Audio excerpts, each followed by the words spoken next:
الحمد للہ وکفا وسلام علی عبادہ الذین اصطفى قال اللہ تبارک وتعالی والضحى واللیل اذا سجى وقال اللہ تعالی یا ایہا النبی انا ارسلناک شاہدا ومبشرا ونذیرا وداعیا الی اللہ بإذنہ وسراجا منیرا وعن عائشة رضی اللہ تعالی عنہا قالت کان رسول اللہ صلی اللہ علیہ وسلم یتلألأ وجہہ تلألؤ القمر فی لیلۃ البدر او کما قال رسول اللہ صلی اللہ علیہ وسلم۔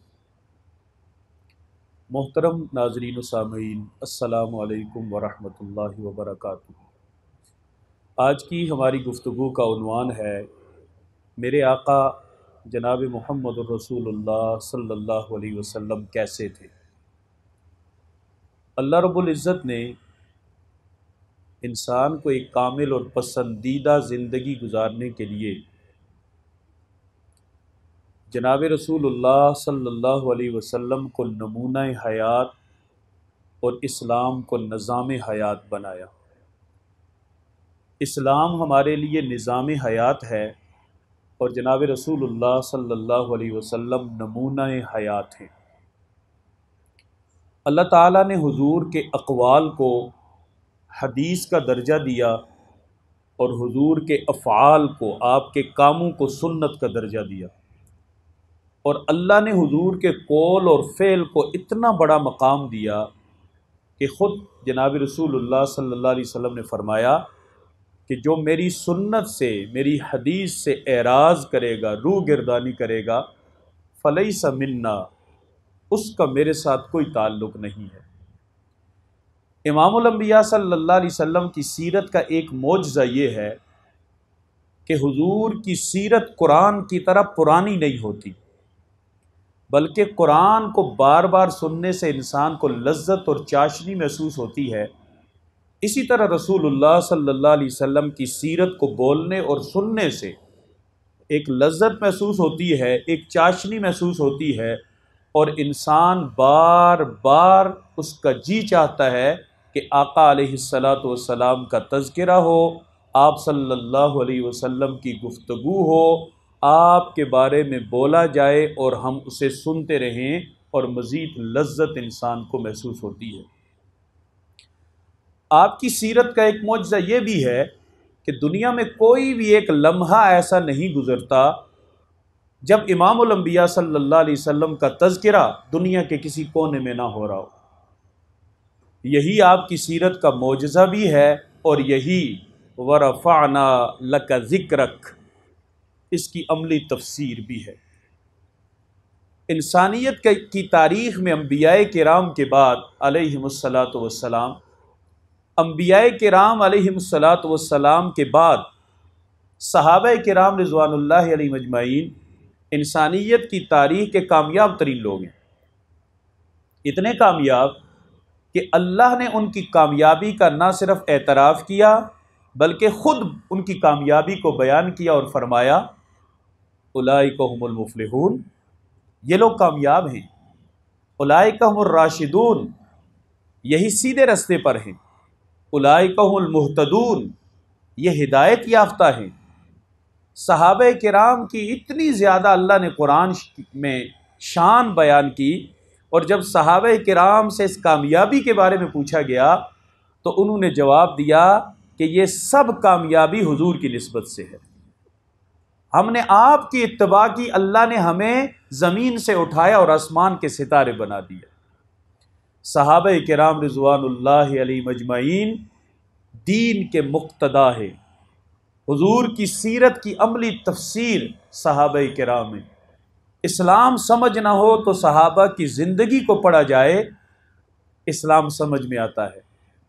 اور جناب رسول اللہ صلی اللہ علیہ وسلم کی ایک عام نسبت کو اللہ نے اتنا بڑا مقام دیا ہے کہ اگر کوئی آدمی جناب رسول اللہ صلی اللہ علیہ وسلم کی حدیث کی خدمت میں جڑ گیا، آپ اندازہ کیجئے کہ حدیث کے دو حصے ہوتے ہیں، ایک پیچھے نام ہوتے ہیں نا، فلاں نے فلاں سے سنا، فلاں نے فلاں سے، یہ سند ہے، اور آگے حدیث کا ایک مضمون ہے۔ یہ سند والے لوگ، یہ نام، یہ خدام حدیث ہیں۔ اللہ نے ان کی خدمت کے صلے میں اللہ نے دنیا میں انہیں وہ مقام دیا کہ جہاں پر جس کتاب میں حدیث کے الفاظ آسمان کے ستاروں اور موتیوں کی طرح چمکتے ہیں، وہاں خدمت کرنے والوں کے نام بھی اسی طرح ساتھ چمکتے ہیں۔ اندازہ کیجئے کہ حدیث کی خدمت پہ اللہ نے اتنا بڑا صلہ دیا، اور یہ ہے حضور کی نسبت۔ صحابہ کرام اسی نسبت سے آسمان کے ستارے بنے۔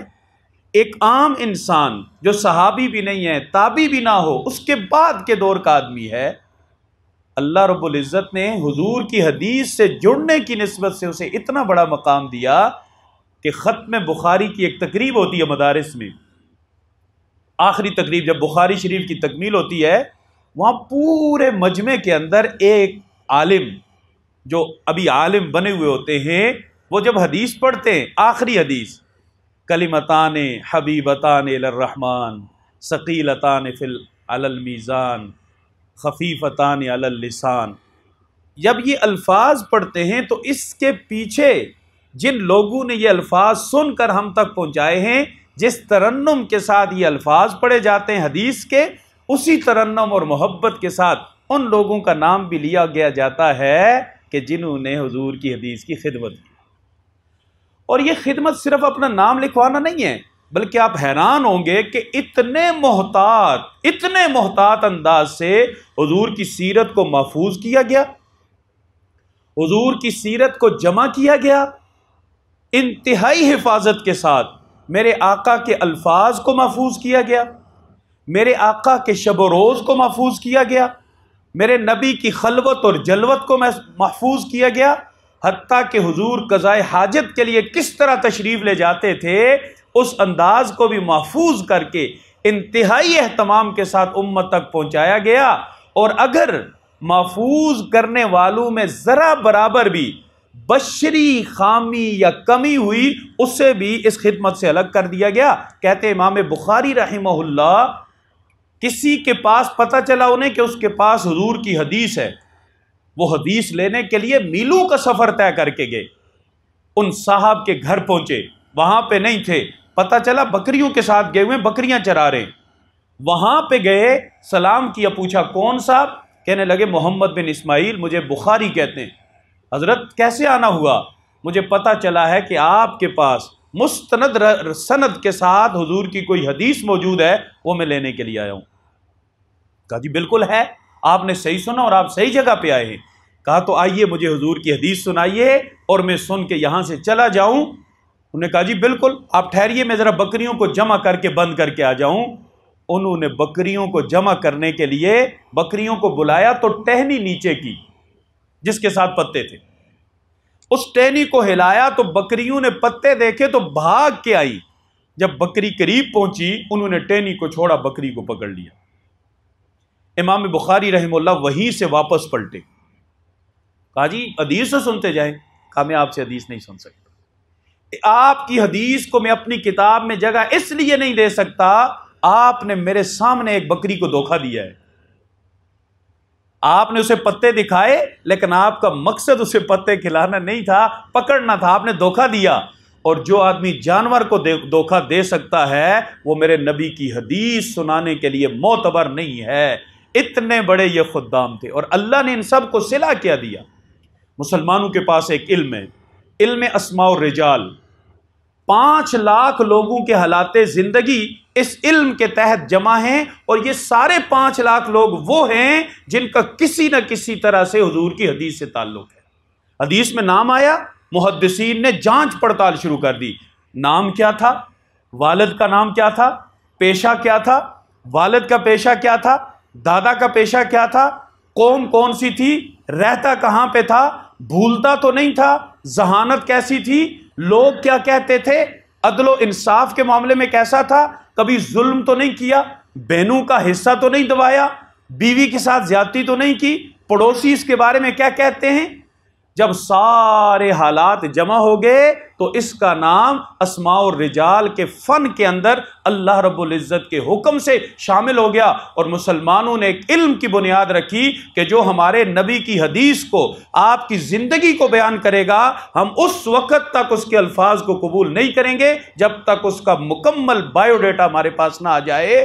یہ ہے شان رسول اللہ صلی اللہ علیہ وسلم کی نسبت کی، آپ سے جڑنے کی، آپ کی خدمت کی۔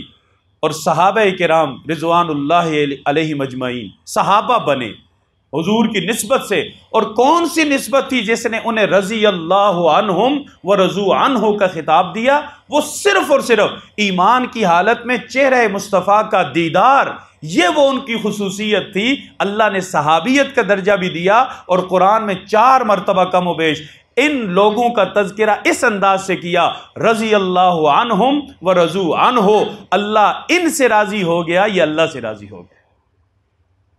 جس چہرہ مصطفیٰ کو دیکھ کر اللہ نے رضی اللہ راضی، ورضوا عنہ، یہ اللہ سے راضی، اتنا بڑا خطاب دیا۔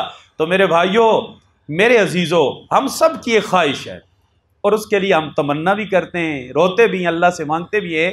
وہ کیا ہے کہ اللہ اپنے نبی کا دیدار ہمیں خواب میں کروا دے۔ یہ سب کی تمنا ہے نا، ہر ایک کی خواہش ہے نا یہ، کہ ہم یہ چاہتے ہیں کہ ہمیں حضور کا دیدار نصیب ہو جائے۔ ہم روزہ اطہر پہ جا کے اگر سچا ایمان اور محبت ہو، انسان بے چین ہو جاتا ہے، اللہ میں تیرے نبی سے چند گز کے فاصلے پہ ہوں لیکن میں دیدار نہیں کر پا رہا۔ حضور پردے کے اندر آرام فرما رہے، اندر آپ ہیں باہر میں ہوں، لیکن اگر خدا نہ خواستہ ایمان کا وہ لیول نہ ہو تو پھر بندہ دیدار کے لیے نہیں تڑپتا، پھر اپنی تصویر کے لیے تڑپتا ہے کہ میں ذرا منہ ادھر کر کے تصویر بنا لوں اور لوگوں کو کہوں کہ میں یہاں گیا تھا، آج کے بعد مجھے حاجی کہو۔ وہ حاجی تو بن جاتا ہے، نہ اسے حضور سے کچھ ملتا ہے نہ اسے اللہ سے کچھ ملتا ہے۔ جس چہرہ انور کو دیکھ کر رسول اللہ صلی اللہ علیہ وسلم کے صحابی بنے، رضی اللہ عنہم ورضوا عنہ بنے، امت کے کامیاب ترین لوگ بنے، اسلام کی جان بنے، اسلام کی روح بنے، اسلام کی پہچان بنے، محمد الرسول اللہ صلی اللہ علیہ وسلم کے فرما بردار بنے، غم گسار بنے۔ ذرا آج تذکرہ کرتے ہیں کہ وہ چہرہ انور کیسا تھا، وہ سراپہ مصطفیٰ کیسا تھا، وہ رسول اللہ صلی اللہ علیہ وسلم کیسے تھے۔ اور میرے بھائیوں اور عزیزوں، اگر دیدار مصطفیٰ کی خواہش ہو تو 2 کام کریں، ایک کثرت سے درود پڑھیں، اور دوسرا حضور کا حلیہ مبارک پڑھیں، سنیں اور آگے بیان کریں۔ بہت جلد اللہ پاک حضور کا دیدار نصیب فرمائیں گے۔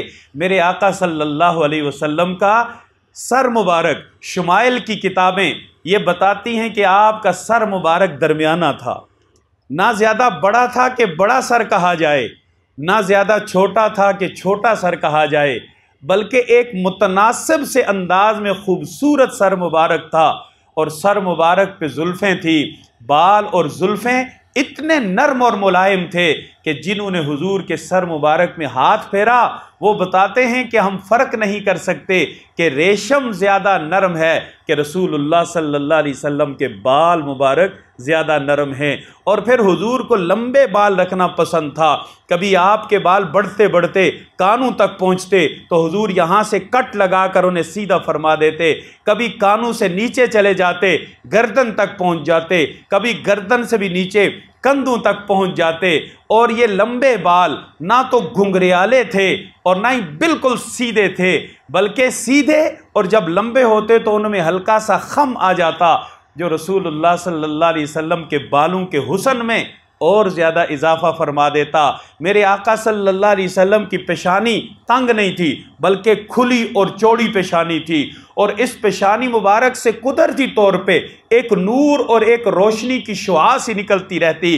ادھر سے دیکھو پیشانی چمکتی نظر آتی، ادھر سے دیکھو پیشانی چمکتی نظر آتی، اور اس پیشانی کے اوپر یہ جو ابرو مبارک تھے، شمائل والے کہتے ہیں جنہوں نے حضور کے حلیے کو بیان کیا کہ یہ ایسے خمدار تھی جیسے کمان جس سے تیر چلایا جاتا ہے اس کی طرح خمدار اور لمبی تھی، لیکن درمیان کا یہ جو علاقہ تھا یہ خالی تھا، یہاں سے حضور کی یہ ابرو ملے ہوئے نہیں تھے۔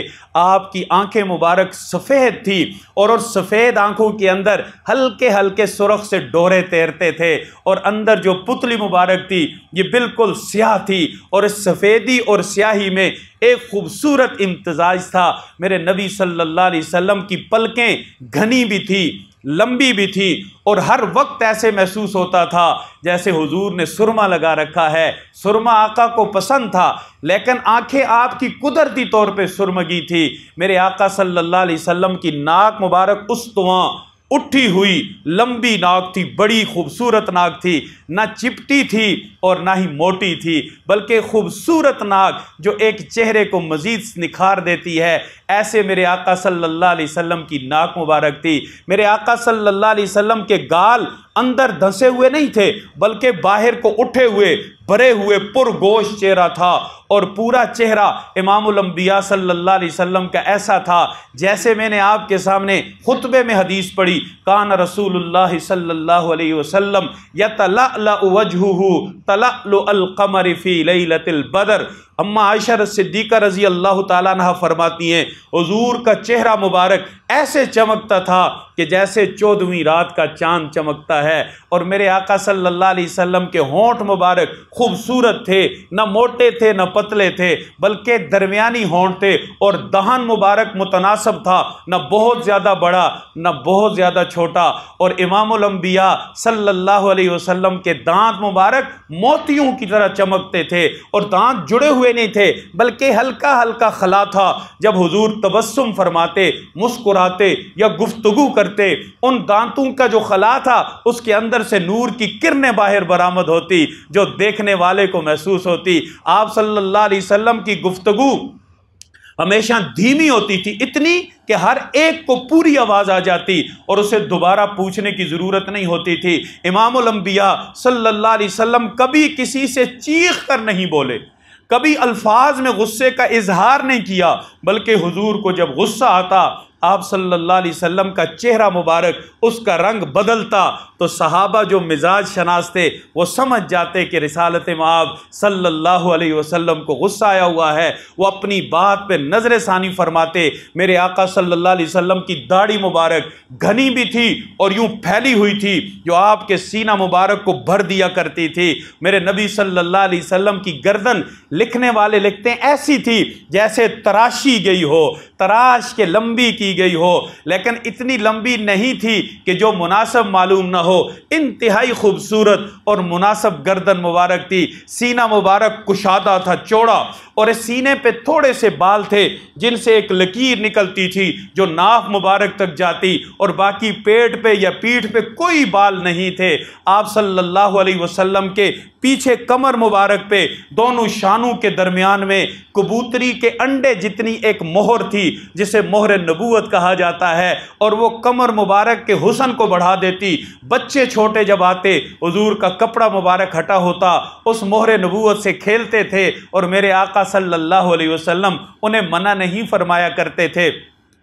رسالت مآب صلی اللہ علیہ وسلم کے ہاتھ گوشت سے بھرے ہوئے پر گوشت ہاتھ تھے، ایسے نہیں کہ ملاتے ہوئے ہڈیاں محسوس ہوں، بلکہ حضرت انس رضی اللہ تعالیٰ عنہ فرماتے ہیں میں نے حضور صلی اللہ علیہ وسلم سے ہاتھ ملایا، آپ کا ہاتھ اتنا نرم اور گداز تھا کہ میں فیصلہ نہیں کر پایا کہ حضور کا ہاتھ زیادہ نرم ہے کہ ریشم زیادہ نرم ہے۔ سبحان اللہ۔ فرماتے ہیں کہ حضور کی شان یہ تھی جب کوئی آپ کے ساتھ ہاتھ ملاتا آپ اس وقت تک ہاتھ نہیں چھڑاتے تھے جب تک ہاتھ ملانے والا خود نہ چھڑا لے، اور جب کوئی بات کرتا تو رسول اللہ صلی اللہ علیہ وسلم پوری توجہ کے ساتھ اور پورا رخ مبارک اس کی طرف پھیر کر اس کی بات توجہ سے سنتے جب تک اس کی بات مکمل نہ ہوتی۔ تو میرے آقا صلی اللہ علیہ وسلم اپنا رخ مبارک نہیں پھیرا کرتے تھے۔ یہ سنت ہے میرے نبی کی۔ اگر آپ دیکھ کسی کی طرف رہے ہوں، بات کسی کی سن رہے ہوں، اس میں ہلکی سی ایک تکبر کی بو سی آتی ہے،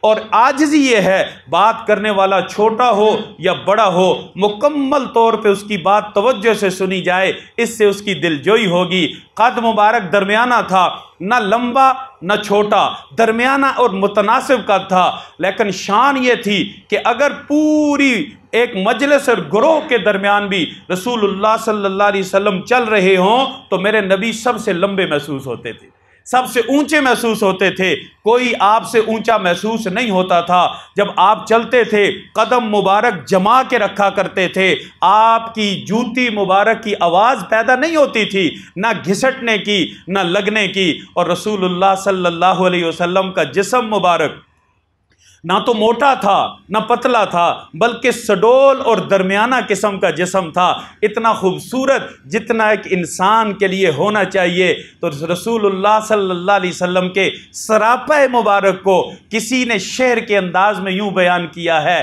کہ چہرہ ہے کہ انوار دو عالم کا صحیفہ، چہرہ ہے کہ انوار دو عالم کا صحیفہ، آنکھیں ہیں کہ بحرین تقدس کے نگی ہیں، ماتھا ہے کہ قوسین شب قدر کھلی ہے، زلفیں ہیں کہ واللیل کے بکھرے ہوئے سائے، یہ دانت یہ شیرازہ شبنم کے تراشے، باتیں ہیں کہ طوبہ کی چٹکتی ہوئی کلیاں، خطبے ہیں کہ ساون کے امڑتے ہوئے دریا۔ حضرت حسان بن ثابت رضی اللہ تعالیٰ عنہ، آپ نے رسول اللہ صلی اللہ علیہ وسلم کا بڑا ساتھ دیا۔ یہ حضور کے ایسے مجاہد تھے جو اشعار میں حضور کی طرف سے جہاد کیا کرتے تھے، اور اللہ کے رسول صلی اللہ علیہ وسلم خود انہیں اپنے ممبر پہ بٹھایا کرتے تھے اور کہا کرتے تھے کہ حسان، جو لوگ میری ہجو کرتے، میری مذمت کرتے ہیں، تم میری تعریف کر کے ان کو اشعار میں جواب دو۔ اور حسان بن ثابت رضی اللہ تعالیٰ عنہ میرے آقا صلی اللہ علیہ وسلم کی یوں تو بڑی شان بیان کی، لیکن اس ساری شان کا خلاصہ حضرت حسان کے چار جملوں کے اندر ہے، وَأَحْسَنَ مِنْكَ لَمْ تَرَ قَطُّ عَيْنِي وَأَجْمَلَ مِنْكَ لَمْ تَلِدِ النِّسَاءُ خُلِقْتَ مُبَرَّأً مِنْ كُلِّ عَيْبٍ كَأَنَّكَ قَدْ خُلِقْتَ كَمَا تَشَاءُ۔ اے میرے آقا صلی اللہ علیہ وسلم، آپ جیسا حسین آج تک میری آنکھ نے نہیں دیکھا، آپ جیسا خوبصورت آج تک کسی ماں نے نہیں جنا۔ رب کریم نے آپ کو ہر عیب سے ایسے پاک پیدا کیا کہ جیسے اللہ رب العزت جب بنا رہے تھے تو یوں محسوس ہوتا ہے کہ اللہ بنا رہے تھے اور آپ بتا رہے تھے کہ میرے اللہ مجھے یوں بنانا ہے، میرے اللہ میرا سراپا یوں تخلیق کرنا ہے۔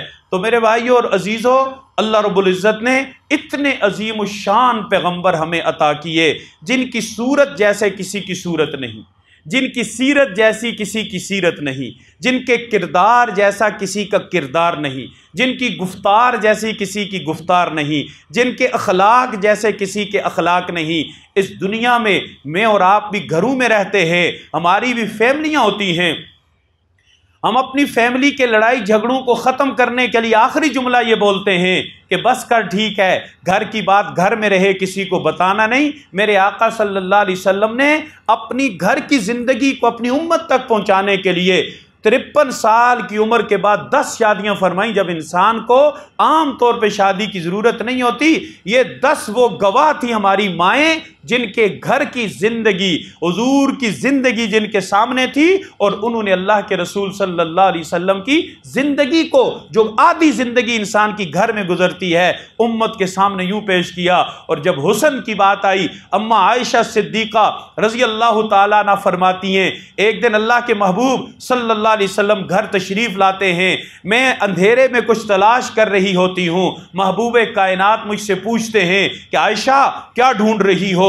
میں کہتی ہوں حضور میری سوئی گم ہو گئی ہے، اندھیرا ہے مل نہیں رہی۔ آقا صلی اللہ علیہ وسلم نے تبسم فرمایا، آپ مسکرائے، آپ کے دانتوں سے ایسی روشنی نکلی کہ اندھیرے میں روشنی ہو گئی اور مجھے میری سوئی چمکتی ہوئی مل گئی۔ کسی نے کہا اماں حضور کا حسن کیسا تھا؟ حضرت یوسف خوبصورت تھے یا جناب محمد الرسول اللہ صلی اللہ علیہ وسلم حسین تھے؟ اماں نے کہا کہ یوسف علیہ السلام کے حسن کو رب نے ظاہر کر دیا تھا، میرے آقا کا حسن یہ تھا کہ یوسف علیہ السلام کو جنہوں نے دیکھا انہوں نے تو اپنی انگلیاں کٹوائیں، مدہوش ہو گئی، سیب بھی کاٹتی رہی، 7 انگلیاں کٹ گئی اور انہیں پتہ نہ چلا۔ میرے آقا کو اگر دیکھتی صلی اللہ علیہ وسلم تو صرف انگلیاں نہ کاٹتی، اپنے کلیجے کے ٹکڑے ٹکڑے کر دیتی، اپنے جگر کو کاٹ دیتی اور یہ میں اس لیے کہہ رہی ہوں کہ حضرت یوسف کے حسن سے متاثر ہو کر مصر کے حسن نے اپنی انگلیاں کاٹی، اور میرے نبی کا چہرہ جس نے دیکھا